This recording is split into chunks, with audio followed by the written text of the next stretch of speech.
मैं हूं मिस रश्मि, आपकी मैथ्स की टीचर। ये स्पेशल एक्सक्लूसिव प्रोग्राम आप लोगों के लिए बनाया गया है जिसमें मैं आपको ऑनलाइन और आपके कैट्स आपको ऑफलाइन पढ़ाएंगे। इस प्रोग्राम में आपको आपके सब्जेक्ट की नॉलेज एनहांस करी जाएगी और किसी भी पॉइंट पे आपको कोई भी डाउट हो आप अपना हैंड रेज कीजिएगा तो आपके कैट्स आपको हेल्प करेंगे और आपकी क्वेरी रिजॉल्व करेंगे। किसी भी पॉइंट पे आपको लगे कि आपको मुझे दोबारा सुनना है या मुझे अपना लेसन दोबारा देखना है तो आप उसको यूट्यूब और ऑनलाइन देख सकते हैं। तो स्टार्ट करते हैं आज का lesson. Hello everyone, welcome back. तो आज हम कंटिन्यूएशन में करने वाले हैं, एडिशन को आगे बढ़ाने वाले हैं। आज हम जो टॉपिक्स करेंगे वो करेंगे फाइंडिंग मिसिंग टर्म्स और word problems. Word problems actually हमारे किसी भी मैथमेटिकल टॉपिक का बहुत इंपॉर्टेंट हिस्सा है। तो मैं ना केवल आपको solution but how to make your own word problems वो भी बताऊंगी। ठीक है, चलिए आज का स्टार्ट करते हैं लेसन। हम लोग डायरेक्टली स्टार्ट करेंगे एक्सरसाइज 3.2 से। 3.2 के अंदर क्वेश्चन नंबर 2 है फाइंडिंग द मिसिंग डिजिट। मैं आपको बताने वाली हूँ कि किस तरीके से मिसिंग डिजिट को हम लोग फाइंड आउट करते हैं।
तो यहाँ पे हमने क्वेश्चन नंबर 2 के दो पार्ट्स लिखे हैं। तो इसमें आप देख रहे होंगे कि मैंने कई कई जगहों पर क्वेश्चन मार्क लगा रखे हैं। इन क्वेश्चन मार्क्स की जगह पे मेरे कुछ नंबर्स आएंगे, ठीक है, और मुझे फाइंड आउट करना है कि इनकी जगहों पे क्या नंबर मेरे आने चाहिए। ठीक है, तो ये पता करने के लिए आपको एक चीज ध्यान में रखनी है कि जब भी हम दो नंबर्स को ऐड करते हैं, दो या दो से ज्यादा नंबर्स को ऐड करते हैं, तो कभी भी हमारा जो नंबर है वो प्रीवियस नंबर से छोटा नहीं आता, वो हमेशा बड़ा आता है। ठीक है, तो हमेशा हमारा जो नंबर है वो इस तरीके से ऐड होना चाहिए कि हमारा रिजल्टेंट बड़ा हो। ठीक है, तो फर्स्ट पार्ट देखते हैं। सबसे पहले फर्स्ट पार्ट के अंदर हमारा जो वंस प्लेस है, ये वंस प्लेस, ये टेंस, ये 100, ये 1000 और ये 10,000 प्लेस है। जो हमारा वंस प्लेस है उसमें 8 है और 8 में हमने कुछ ऐड किया है कि हमारा 1 आए। क्या हमारा 8 में कुछ भी ऐड करने से 1 कभी आ सकता है? कभी भी नहीं आ सकता। तो इसका मतलब हमारा कैरी रहा होगा जरूर, और ये जरूर नंबर 11 हो रहा होगा, तभी हमारा ये वंस की प्लेस का 1 यहाँ आया। तो मैं सबसे पहले तो 8 के बाद नंबर काउंट करती हूँ जब तक मुझे 11 ना मिले। 8 के बाद मैंने काउंट किया 9, 10, 11। तो मतलब अगर मैं 3 डालू यहाँ पर तो फिर मेरे पास नंबर बनना चाहिए आपका 11। तो ये 11 का 1 यहाँ पर हो गया एंड अगला जो 1 है इसका वो यहाँ पर कैरी मैंने लिख दिया। ठीक है, बहुत ध्यान से देखना है इसको। अब मेरे पास ऑलरेडी टेंस की प्लेस पे 6 और 1 है। ठीक है ना, टेंस की प्लेस पे मेरे पास ऑलरेडी 6 और 1 है। अब 6 और 1 मतलब 7 में मैं ऐसा क्या ऐड करूं कि मुझे 0 मिले। 0 का मतलब क्या हुआ कि मुझे 10 मिलना चाहिए तभी कि 1 प्लेस पे मुझे 0 आएगा। तो 6 + 1 7 + 8 9 10 3 मैं जब करती हूँ तो मुझे 10 मिलता है। तो मैंने यहाँ पर किया 3 और 1 कैरी ले लिया। 1 कैरी लेने के बाद यहाँ पर अगेन 6 + 1 7 हो गया। 7 में मैं ऐसा क्या ऐड करूँ कि मुझे 2 मिले। 2 नहीं मिल सकता, 12 बनाना पड़ेगा। तो 6 + 1 8 9 10 11 एंड 12 का 4 करने के लिए 4 यहाँ आ गया। 12 का 1 कैरी इधर हो गया 1000 की प्लेस पे। अब 1000 की प्लेस पे भी देखो आप, एक यहाँ पर भी ब्लैंक है हमारा, ठीक है, यहाँ पर भी ब्लैंक है। अब यहाँ पर 4 हो गया, यहाँ पे 5 हो गया, 5 है। 5 में क्या ऐड करूंगी, मुझे 7 मिले, 6 and 7, 2 ऐड करूंगी तो 7 मिल जाएगा। मैंने 2 ऐड कर दिया, यहाँ पे कोई कैरी नहीं है, ध्यान रखिएगा। अब 1 में मैं क्या ऐड करूँ कि मुझे 3 मिले, बहुत सिंपल है। अगर आप इन दोनों को माइनस करके देखेंगे तो 2 आएगा, अदरवाइज काउंट करके देखेंगे तो भी 2 आएगा। तो मेरा आंसर ये है। तो मैंने ये जो अभी आपको करके दिखाया है, इस तरीके से हम मिसिंग नंबर्स को फाइंड आउट करते हैं। एक बड़ा क्वेश्चन इसमें देख लेते हैं, जिसके अंदर हमारे पास 3 नंबर्स का एडिशन दिया हुआ है। चाहे नंबर बड़ा हो चाहे छोटा हो, हमारा कंसेप्ट बिल्कुल सेम रहेगा। आपको बस उसी कंसेप्ट के ऊपर फोकस करना है जो अभी हमने पढ़ा है, ठीक है। वो ये है कि कभी भी 2 या 2 से ज्यादा नंबर्स को ऐड करने के बाद हमें छोटा नंबर नहीं मिलेगा, हमें हमेशा बड़ा ही नंबर मिलेगा। तो 8 + 2 = 10, ठीक है। 10 में क्या चीज ऐड करूं कि 5 मिले, 5 नहीं मिलेगा, याद रखना, मिलेगा हमें 15, 1 10 100 1000 10,000 अगर मैं नंबर है तो इस 15 का 1 कैरी होगा मेरा टेंस की पोजीशन पर और यहां आएगा 5। अब देखिए 6 7 8 9 10 और 1 जो कैरी वाला था वो मिलके बन रहे 11। 11 में मैं कितना ऐड करूं कि मुझे 2 मतलब कि 12 मिले, कि जिसका 1 8 मैंने यहां कैरी किया, तो वो है 1 नंबर। आप इसको करके देखो, 12 भी आएगा, 1 कैरी हो जाएगा। अब 7 + 3 होता है 10, 10 + 1 होता है 11। 11 में कितना ऐड करूं कि 16 मिले, क्योंकि यहाँ पे 6 है। By no chance I can make this 6, है ना, ऑब्वियसली मैं 16 ही बनाऊंगी, 1 कैरी हो जाएगा यहाँ पर और ये बन जाएगा 7 8 9 10 11 12 13 14 15 16, मतलब कि यहाँ पर आना चाहिए 5, ठीक है, 5 आना चाहिए। अब ये 1 है, ये 5 है, ये अगेन 1 है, 5 6 7 हो। 7 में कितना ऐड करूंगी, 9 आएगा। 7 में मैं ऐड करूंगी 2, ठीक है, 8 and 9, तो 2 मैंने ऐड किया तो यहाँ पर मेरा 9 आ गया। अब 5 6 तो सॉरी 3 4 5 आ गया मेरे पास। 5 में मैं कितना ऐड करूं कि 7 आए, केवल 2, तो यहाँ पर मेरा आ गया 2। 5 में मैं 2 ऐड करूंगी तो मेरा 7 आएगा।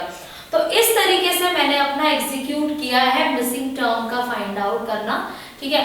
आप चाहो तो खुद से कोई क्वेश्चंस बना सकते हो, ठीक है, आपस में खेल सकते हैं बच्चे इस प्रकार से, इससे उनकी अंडरस्टैंडिंग बढ़ेगी।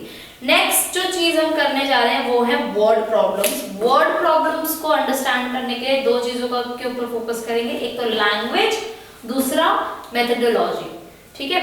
लैंग्वेज को अंडरस्टैंड करने के लिए we will try reading in between the line, ठीक है। Let's start.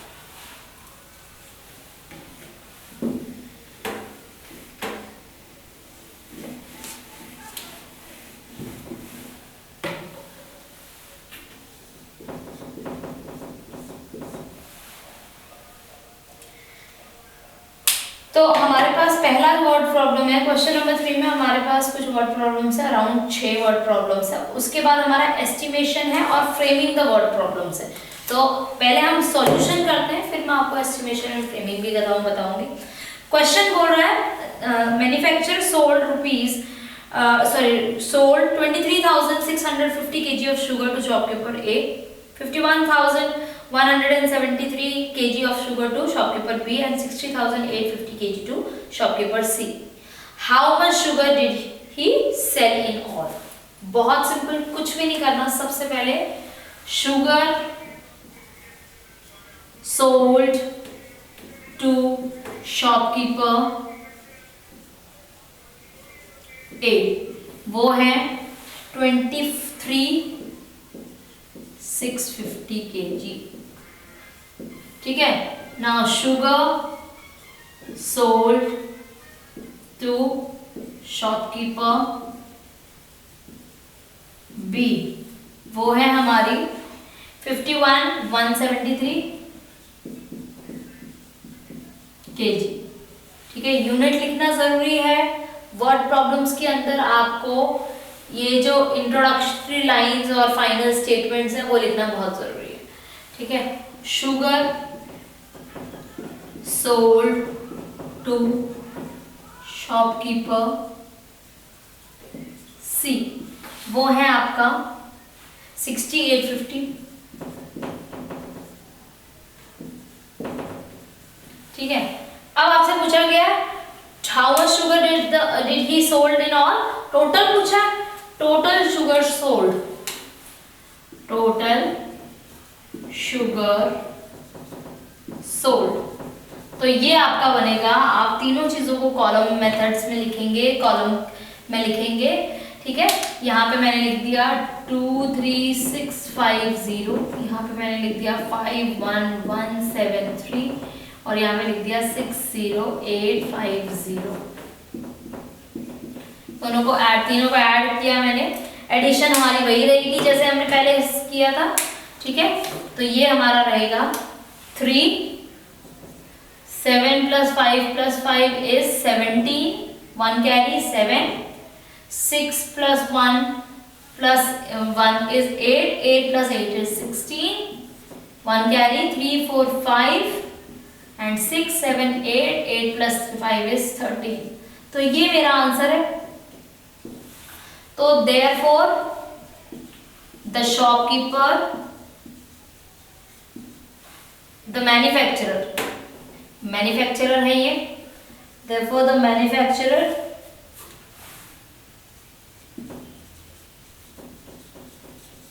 sold 1,35,673 kg of sugar in all। तो टोटल जो क्वांटिटी उसने सोल्ड करी वो मैंने इस तरीके से लिख दी। तो आपको समझ में आया आपने क्या किया, पहले आपने सबसे पहले सारी इंस्ट्रक्शंस को लिखा, फिर आपने उसकी वर्किंग शो करी, फिर उसके बाद आपने उसको एक फाइनल स्टेटमेंट दिया। तो ये हमारा बेसिक रूल रहेगा किसी भी वर्ड प्रॉब्लम को समझने के लिए। आई होप आप लोगों को ये चीज समझ में आ गई। Let's see the next question.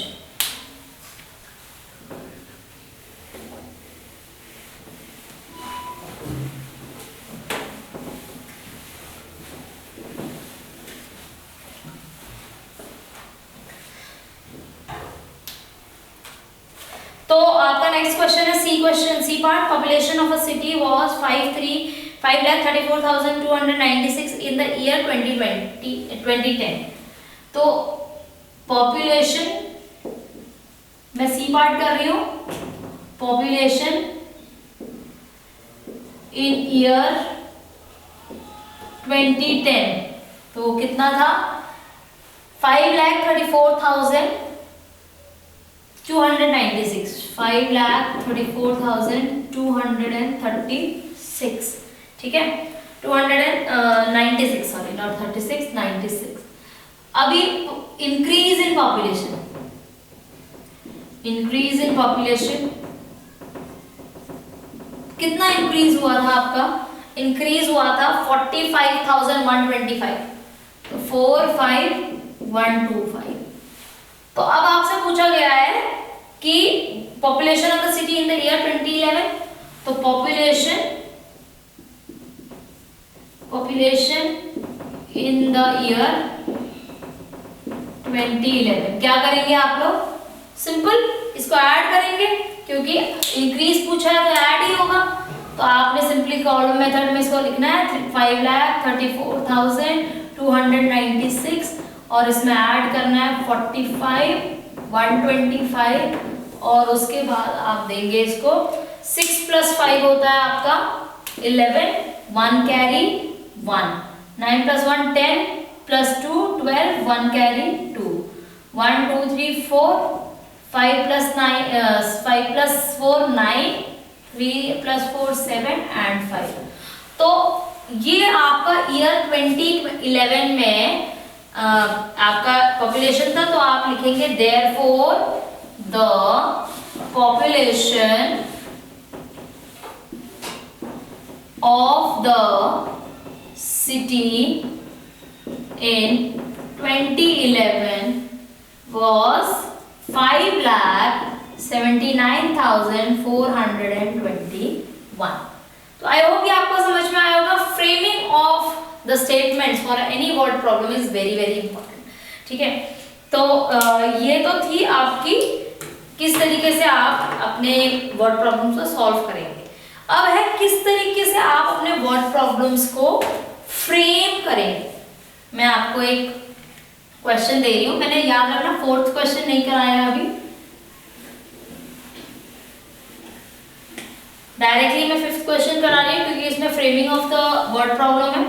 ठीक है, क्वेश्चन है सपोज मेरे पास कि भाई 37 है 260 प्लस 28 450, इस तरीके का है क्वेश्चन। तो मैं क्या वर्ड फ्रेम, भाई 37 है 260 37,000 और 28,000 है, तो मैं कुछ भी ले सकती हूँ क्वांटिटी। तो मैंने ऐसे लिख दिया कि भाई अ फार्मर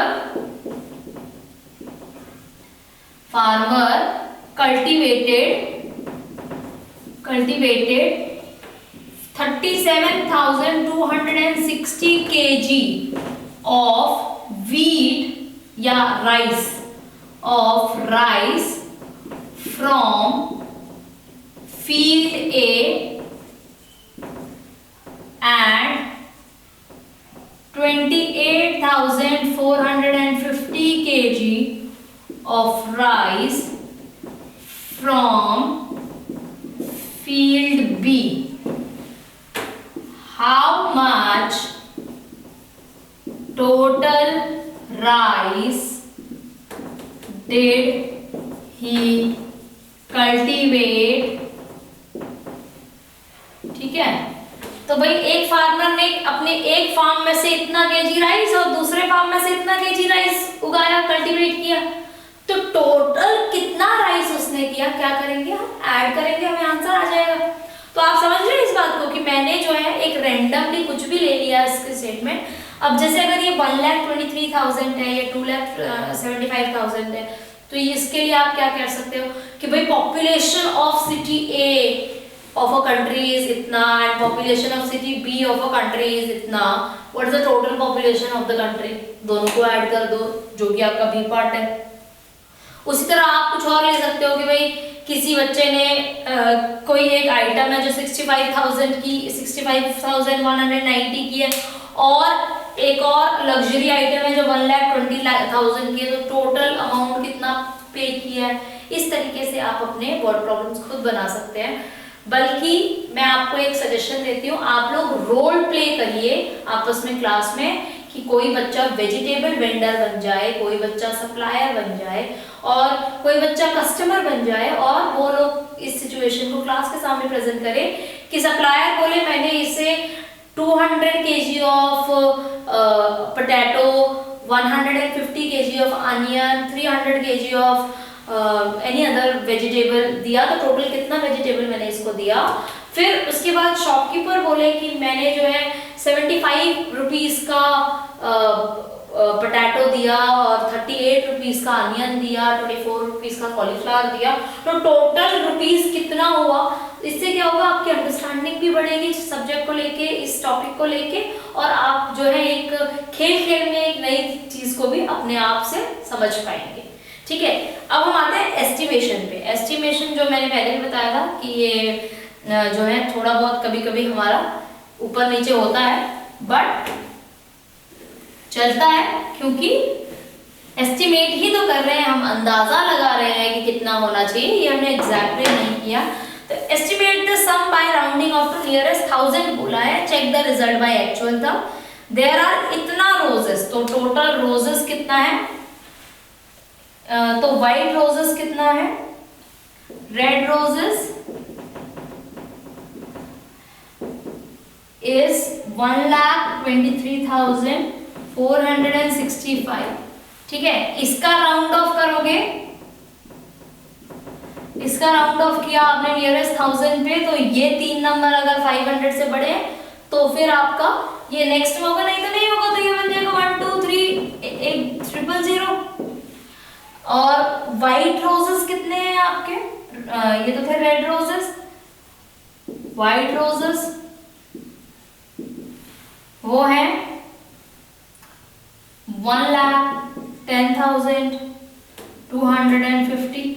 ये आप देखो तो इसका राउंड ऑफ क्या हो जाएगा, राउंड ऑफ हो जाएगा 110000, ठीक है ना, ये हो जाएगा। And then you have the pink roses, तो पिंक रोजेस कितना हो जाएगा, पिंक रोजेस विल बी 96,752, 96,752। इसका राउंड ऑफ होगा 97,000, तो राउंड ऑफ हो गया। अब आपको निकालना है सम ऑफ राउंड ऑफ।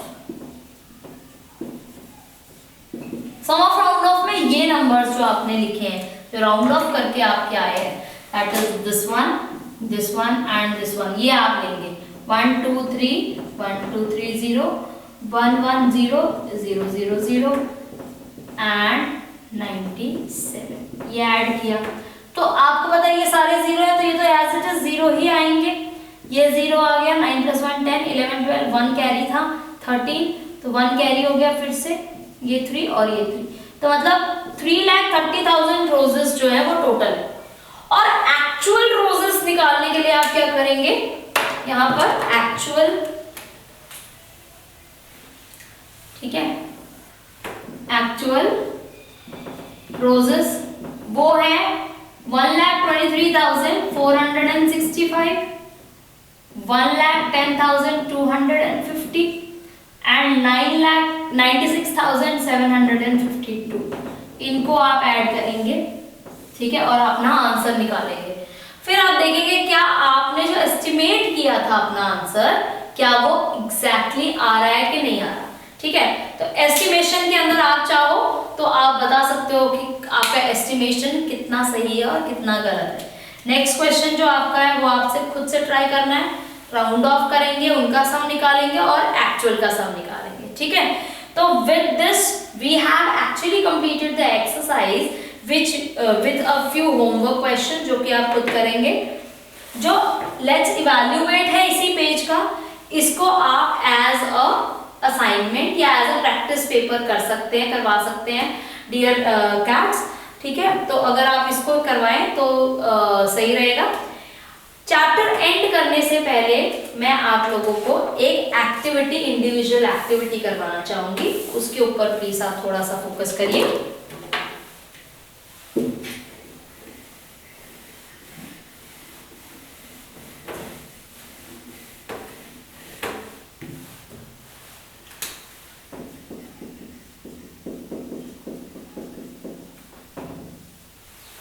बहुत सिंपल सी हमारी ये एक्टिविटी है, आज की इंडिविजुअल एक्टिविटी है। इसके लिए जो कैट है वो अपने बच्चों को थोड़ा सा गाइड कर सकते हैं। पिन कोड क्या होता है, किसी भी शहर का पिन कोड जो होता है वो उसका एक यूनिक आइडेंटिफिकेशन नंबर होता है, जिससे कि हम उस शहर को पहचान सकते हैं। पोस्टल इंडेक्स नंबर, पिन की जो फुल फॉर्म है वो पोस्टल इंडेक्स नंबर है, वो हर सिटी के लिए अलग होती है। और पिन कोड सही होने से आपके जो लेटर्स है, आपके जो कुरियर्स है, वो बहुत इजीली और बहुत जल्दी पहुंच जाते हैं, ठीक है। तो आप एक काम करेंगे सबके साथ, अब कोई भी 6 शहर ले लीजिए अपने पूरी इंडिया के, कोई भी 6 सिटीज ले लीजिए। तो city 1, city 2, city 3, city 4, city 5 and city 6। It would be better अगर आप इन 6 की 6 सिटीज के नाम भी लिखे साथ में, तो ठीक है। मैंने सिटी 1 2 3 लिखा है, आप नाम लिखेंगे तो और भी अच्छा होगा। अब यहाँ पे इनका पिन कोड आपको लिखना है। पिन कोड जैसे कि मैं आपको एग्जांपल देती हूँ, जैसे जो जहाँ से मैं बिलोंग करती हूँ, रोहिणी, वहाँ का जो पिन कोड है वो है 110085, ठीक है। तो उसी तरीके से कुछ और पिन नंबर्स होते हैं, जैसे 243394 या 110009 6, ठीक है। ये हमारा ओल्ड दिल्ली का पिन कोड नंबर है, ओल्ड दिल्ली का ठीक है। इस तरीके से आपने 2-3 और पिन कोड्स ढूंढने हैं। आप अपने इंटरनेट पे एक्सप्लोर करिए, कुछ एटलसेस आते हैं, कुछ किताबें आती हैं, उनके अंदर एक्सप्लोर कीजिए, आपको पिन कोड्स इजीली अवेलेबल हो जाएंगे। करना क्या है? करना ये है, आपने फर्स्ट 3 सिटीज और नेक्स्ट 3 सिटीज का सम निकालना है। इनके पिन कोड का आपने सम निकालना है, पिन कोड का सम, और जो भी सम आएगा उसका नाम आपको लिखना है इंडियन और इंटरनेशनल सिस्टम में। इंडियन और इंटरनेशनल सिस्टम में आप उसका नाम लिखेंगे। डियर कैट्स, आप चाहें तो A4 साइज की शीट पे ये एक्टिविटी करवाइए, अपनी क्लास में डिस्प्ले करवाइए बच्चों का काम अच्छे से, और उनको अपने नाम के साथ बच्चे जो है ये काम करके लाएंगे, तो आप इसको क्लास में चिपका के रखिएगा। बहुत अच्छा लगेगा, काफी टाइम तक बच्चों को काफी ज्यादा मोटिवेशन मिलेगा इस काम से, ठीक है। तो आई होप ये एक्टिविटी आप लोग जल्दी करें, और before we start the next chapter ये एक्टिविटी आपकी हो जानी चाहिए, ठीक है। चलिए फिर मिलते हैं नेक्स्ट चैप्टर के लिए बहुत जल्दी। Bye bye.